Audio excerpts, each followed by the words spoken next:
Good morning student, क्या हाल है।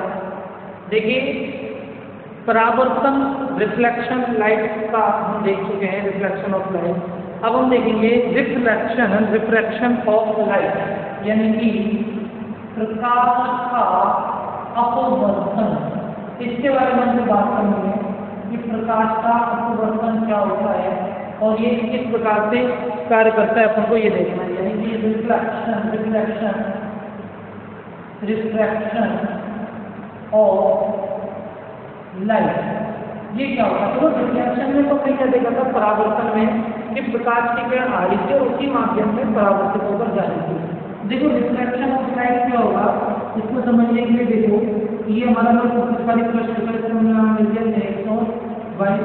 ये हमारी कोई लाइट रे आ रही है, प्रकाश की किरण आ रही है, इसका कोई नाम नहीं है आपतित किरण, इंसिडेंट रे, आने वाली किरण का आपतित किरण तो होगी। ये हमारे पॉइंट है, यहाँ पर हम अभिलंब बना लें, ये अभिलंब को नाम दे दिया हमने एम और एन। ये प्रकाश की किरण होगी हमारे, इसका नाम देते हैं सी और इस पॉइंट को नाम देते हैं क्यू। ठीक है, अब देखिए ये जो प्रकाश की किरण है यहाँ से आ रही है। अब इसको क्या देखेंगे हम कि जब प्रकाश की किरण ये माध्यम लेते हैं, माध्यम है, माध्यम फर्स्ट, और इसको हम देखेंगे माध्यम सेकंड। ये हमारा माध्यम फर्स्ट है और ये हमारा माध्यम फर्स्ट और ये हमारा माध्यम सेकंड है। सिंपल। अब इन माध्यमों को अपन क्या कहें कि ये अपन इस माध्यम को कह देते हैं कि ये हमारा सघन और विरल दो माध्यम होते हैं। तो अपन इसको कह देते हैं कि ये हमारा कौन सा माध्यम है, इसको नाम लेते हैं सघन माध्यम है, ठीक है, और इसको एक को नाम लेते हैं विरल माध्यम। तो क्यों मान सकते हैं, मानना चाहिए इसको सघन ले लो, विरल ले लो, क्यों? क्योंकि यहाँ पर जो प्रकाश की किरण रिफ्लेक्ट होकर अपवर्तित होकर जाएगी, ये डिपेंड करेगा कि प्रकाश की किरण सघन से आ रही है या विरल से आ रही है। अगर वो सघन से विरल में जाएगी या विरल माध्यम से सघन माध्यम में जाएगी तो दोनों चीजों में इफेक्ट आएगा कि सघन से विरल में जाने पर क्या होगा और विरल से सघन में जाने पर क्या होगा। ठीक है, तो मैं इसको कह देता हूँ कि ये हमारा विरल माध्यम बनता है, विरल माध्यम, यानी कि इसका नाम लीजिए हमने हवा, और इसको मैं कह देता हूँ ये हमारा सघन माध्यम, सघन माध्यम। ये ऊपर वाला वो ले लिया हमने विरल माध्यम और ये ले लिया हमने सघन माध्यम, यानी कि कांच, इसका नाम लेते हैं। इस चीज से ध्यान रखें, ये हो गया हमारा कांच हो गया, कौन सा सघन माध्यम। ठीक है, अब देखो क्या इफेक्ट आएगा इस पर कि ये प्रकाश की किरण आ रही है अभिलंब है। अब जब इसका अपवर्तन होगा तो अपवर्तन के बाद ये क्या होगी, अभिलंब की ओर झुक जाती है। ये हमारा अभिलंब है, तो अभिलंब की ओर क्या होगी, प्रकाश की किरण झुक जाएगी। अब देखो ये हमारा आपतन कोण का कोण आई और ये कोण बन जाएगा हमारा अपवर्तन कोण आर। तो आपतन कोण, ये कोण आई तो हो गया हमारा आपतन कोण, और कोण आर हमारा हो जाएगा अपवर्तन कोण। अपवर्तन कोण एंगल का नाम लेते हैं, किरण को पी क्यू हो गया और ये हमारा हो गया पी क्यू आर हो गया। अब देखो ये जो पी क्यू रे है हमारी, पी क्यू रे कौन सी जाएगी, आपतित किरण, और जो क्यू आर है, ये क्यू आर क्या हो जाएगी हमारी अपवर्तित किरण। अपवर्तन है तो गई अपवर्तित किरण, और ये हमारा एक्स और वाई है, क्या हो गया पृथक्कालीन कष्ट। ये क्या कर रहा है कि जो दो माध्यमों को क्या करे, अलग करे, यानी कि सेपरेट करने का कार्य। ये आपका हो गया रिफ्रैक्शन ऑफ लाइट। अब देखो यहाँ ध्यान देने वाली बात क्या है, ध्यान देने वाली बात ये है कि जब विरल से सघन में आ रही है तो अभिलंब की ओर हो जाए। हम आगे का थोड़ी एग्जाम्पल देते हैं, ये हमारा यहाँ पर है सघन मीडियम, सघन माध्यम है, और ये हमारा विरल माध्यम है। अब ये हमारा अभिलंब हो गया कि जब प्रकाश की किरण क्या करे, सघन माध्यम से विरल माध्यम में आए, सघन से विरल में आने। ध्यान देना, जब वो प्रकाश की किरण किसी विरल माध्यम से सघन माध्यम में आएगी तो अभिलंब की ओर झुकेगी, इस चीज का ध्यान रखना। और जब सघन से विरल में जाएगी, सघन से विरल में जाएगी तो अभिलंब से दूर के लिए, इस चीज पे ध्यान रखना। क्या होगी वो? अभिलंब से दूर अपवर्तित हो जाएगी। ये कब है? जब सघन से विलंब है, और ये हमारा कब है? जब विलंब से सघन। तो ये हमारा लॉ ऑफ मतलब सॉरी रिफ्लेक्शन ऑफ लाइट है, इसको हमको समझना है। अब देखो रिफ्लेक्शन ऑफ लाइट हो गया। अगर हम बात करें लॉ ऑफ रिफ्लेक्शन की, कि हमारा लॉ ऑफ रिफ्लेक्शन का हो, यानी कि अपवर्तन के नियम, अपवर्तन के नियम, लॉ ऑफ रिफ्लेक्शन। तो नंबर 1 तो हमारी वही चीज होगी कि आपतित किरण, आपतित किरण, अभिलंब और अपवर्तित किरण, ये तीनों क्या होने चाहिए? एक ही तल में होने चाहिए। इस चीज पे ध्यान देना, तीनों क्या होने चाहिए? तीनों की वैल्यू एक ही तल में होनी चाहिए। हमारा लॉ ऑफ रिफ्लेक्शन का एक पहला नियम है कि तीनों एक ही तल में होने चाहिए। दूसरा लॉ आता है अपना स्नेल का नियम, स्नेल का नियम। अब देखिए स्नेल का नियम क्या कहता है? स्नेल का नियम आपका ये होता है कि अपन को मालूम है ये अपना कौन सा आपतन कोण आई और ये अपना अपवर्तन कोण आर। तो ये क्या कहता है कि आपतन कोण की क्या मतलब साइन, आपतन कोण मतलब आई का साइन, यानी कि साइन थीटा वाला साइन। तो क्या होता है? आपतन कोण थीटा यानी कि साइन आई, और अपवर्तन कोण की जा यानी कि कोण आर, यानी कि साइन आर का अनुपात यानी कि रेशो इक्वल होता है कि आपतन कोण की जा और अपवर्तन कोण का अनुपात एक नियतांक में कांस्टेंट म्यू एन का माध्यम के एन या फिर लेता म्यू म्यू का क्या कहते हैं उसको नियतांक में कांस्टेंट। ये हमारा स्नेल का नियम होता है, इसको ध्यान देना, ये बहुत काम आएगा अपने अपवर्तन के अंदर कि आपतन कोण की जा आई अपवर्तन कोण की जा आर का अनुपात एक नियतांक होता है। सिंपल सी कहानी है, ये आपका स्नेल का नियम बनता है। इसे स्नेल का नियम कहते हैं। ये हमारे अपवर्तन के दो नियम हो गए, एक तो तीनों एक ही तल में होने चाहिए, और दूसरा हमारा क्या हो गया? स्नेल का नियम। सिंपल सी कहानी। अब देखो यहाँ पर एक चीज है N21, ये दो मतलब है, अगर N21 हो या N12, तो इन दोनों का मतलब क्या होगा? N21 का क्या मतलब होगा कि N21 होता है कि दूसरे माध्यम का पहले माध्यम के सापेक्ष क्या होगा? दूसरे माध्यम का पहले माध्यम के सापेक्ष अपवर्तनांक। ये जो N21 है नियतांक के नियतांक के बनेंगे सर इनका अपवर्तनांक, ये अपवर्तनांक होगा। अब N21 क्या है कि दूसरे माध्यम का पहले माध्यम के सापेक्ष, और N12 का क्या हो जाएगा? पहले माध्यम का, पहले माध्यम का दूसरे माध्यम के सापेक्ष अपवर्तनांक। तो एक सिंपल देखो याद करने का तरीका ऐसे याद करो, जो चीज बाद में आता है सेकंड माध्यम उसके सापेक्ष अपवर्तनांक निकालते हैं पहले वाले का।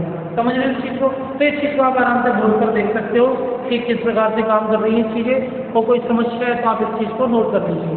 ठीक है भाई लोगों,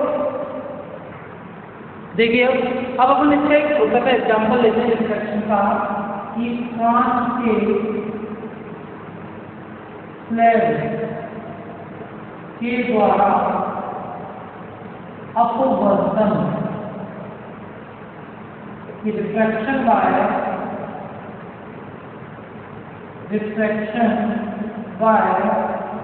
ग्लास स्लैब,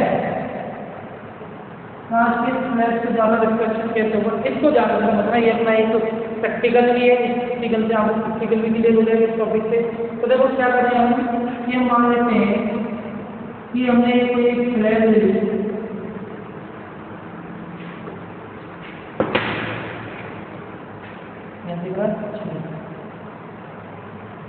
ये हमने कोई स्लैब ले ली,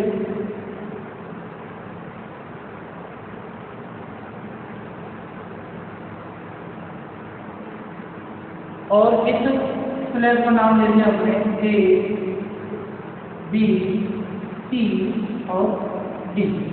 ठीक है, ये स्लैब अपन ने ले ली।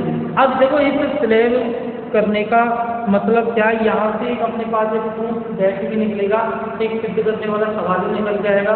अब वो सवाल किस प्रकार होगा इसको देखेंगे भी।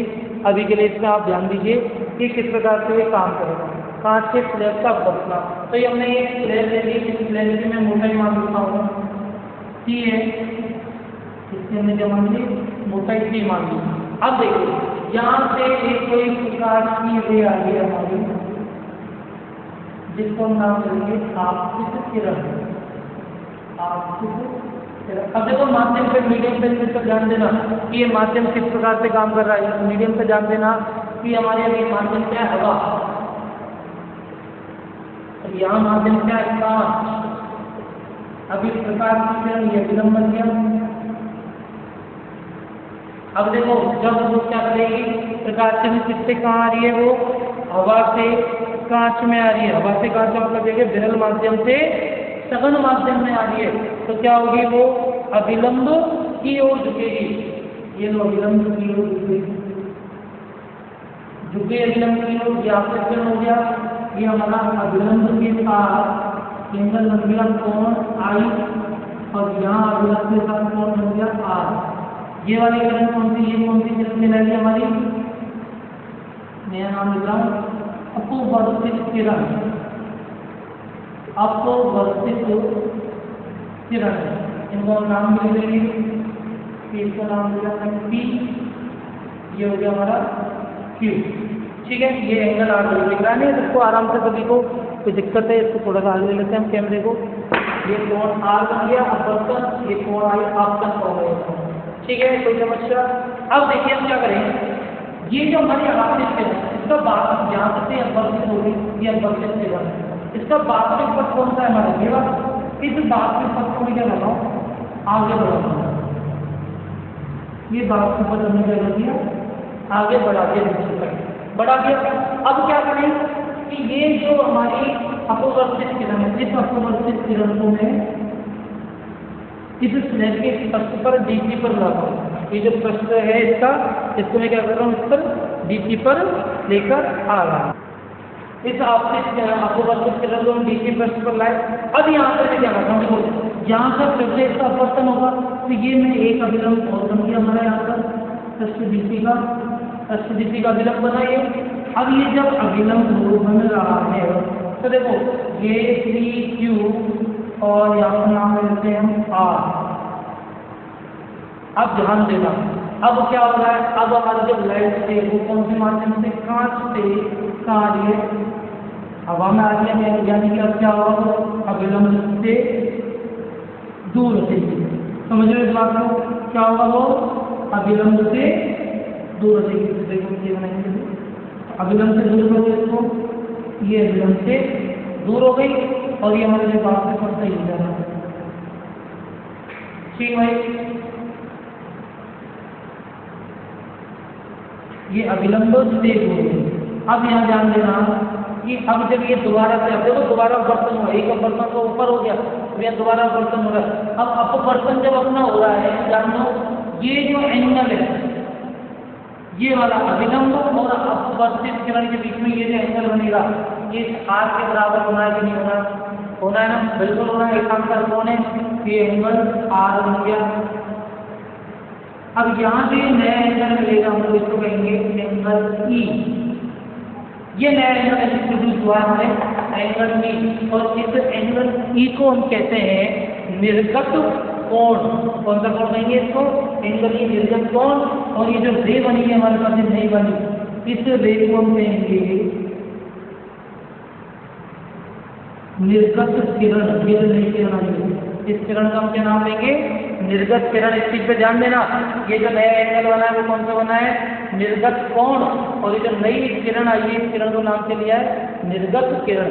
अब देखो आपतित किरण का जो ये वास्तविक पथ है, ये डॉट डॉट वाला वास्तविक पथ, और ये जो निर्गत किरण है ये वाली, इस निर्गत किरण के बीच की जो डिस्टेंस है, इस डिस्टेंस को हम मेजर कर लेंगे, और इस डिस्टेंस को मैं शो कर रहा हूँ स्मॉल d से।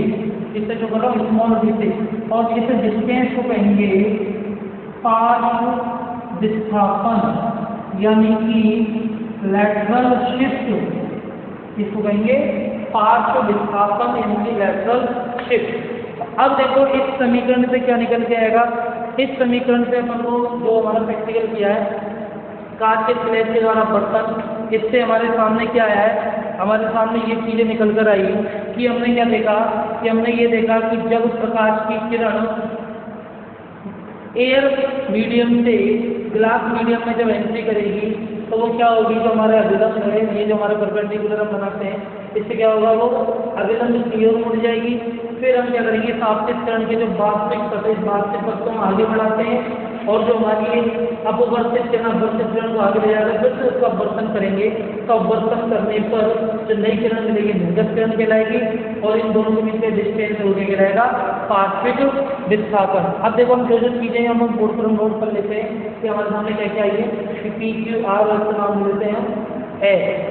अब देखो इसको देखते हैं हम क्या है कि जो हमारी पी क्यू रे है, पी क्यू रे क्या बन गई हमारे डायग्राम में देखिए सर, पी क्यू रे हमारी कौन सी कहलाएगी, आपतित किरण, ये क्या कहलाएगी, आपतित किरण।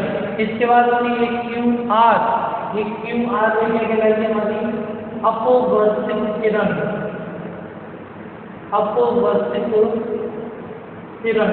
और ये आर अगली वाली आर एस, ये क्या कहलाएगी हमारी निर्गत किरण। ध्यान देना यहाँ पर एक ये वाली नई किरण, नई रे इंट्रोड्यूस हुई है, निर्गत किरण। ठीक है, अब अपन एंगलों की बात करें कि एंगल आई हमारा है आपतन कोण, एंगल आर है हमारा अपवर्तन कोण और एंगल ई है हमारा निर्गत कोण। इन चीजों पर आपको ध्यान देना, ये आपका कांच के स्लैब के द्वारा अपवर्तन हुआ। ठीक है, कोई समस्या है इसमें, इसको किस प्रकार से सॉल्व किया जा सकता है, आपके समझ में आ गई होगी ये बात। ठीक है भाई लोगों, चलो इसको नोट कर लीजिए आप, और कोई डाउट हो किसी प्रकार का तो वो मुझे बताइए, कहीं कोई समस्या आती है किसी को किसी प्रकार की। ठीक है, हाँ जी बच्चे लोग देखिए, अब इस क्लास में, इस वीडियो में, इस लेक्चर में हम क्या करेंगे, लास्ट लेक्चर में हमने देखा था कि कांच के स्लैब के द्वारा अपवर्तन के रिफ्लेक्शन बाय ग्लास रॉड किस प्रकार से कार्य करता है और कैसे होता है, प्रैक्टिकली रूप से हमने उसको देखा था। अब हम क्या करने वाले, जो हमारे पास वहाँ दो एंगल बने थे, एक तो बना था आपतन कोण स्टार्टिंग वाला, आपतन कोण आई, और एक बना था निर्गत कोण ई। अब मैं क्या कहते हैं, इन दोनों एंगलों को प्रूव करूँ कि दोनों एंगल इक्वल होते हैं, नीचे हमको ये प्रूव करके देना है कि ये दोनों आपस में क्या होते हैं, इक्वल होते हैं। इसको अपन को प्रूव करना है कि आपतन कोण और निर्गत कोण, और देखो जो रे बनी थी कि आपतित किरण का वास्तविक पथ और निर्गत किरण दोनों एक दूसरे की क्या होती है, पैरेलल होती है। उस चीज को अपन को प्रूव करके देना है कि किस प्रकार से काम करेंगे। तो देखो हमको डायग्राम थोड़ा सा ड्रॉ कर लेते हैं, मछली ड्रॉ करना हूँ डायग्राम को, कि हमारी रे किस प्रकार से आएगी या परिवर्तित होकर यहाँ से इस प्रकार से, ये हमारा की वास्तविक पथ था, इसको हमने नाम दिया था, इसको नाम रखते सी, क्यू, ये आर और ये है, ये एंगल का हमारा आई, ये एंगल का हमारा आर, तो ये भी एंगल आर का, ये एंगल का हमारा सी। ठीक है, और ये डिस्टेंस हमने स्मॉल डी का, ये मैंने रखनी इस डायग्राम को शो कर दिया। अब अपन को इसको पूरी तरह से चित्रकार करते हैं। अब हमारा नाम लिखा हमारा ए बी सी, ये लास्ट लेक्चर देख लेना आप, लास्ट लेक्चर पढ़ाए, नीचे लिंक तो डिस्क्रिप्शन में मिल जाएगी आपको, या तो लिंक नहीं आ रही होगी, देख लेना। तब इसको अपन किस प्रकार से बात करते हैं, देखिए सबसे पहले हम बात करें कि हमारे पास है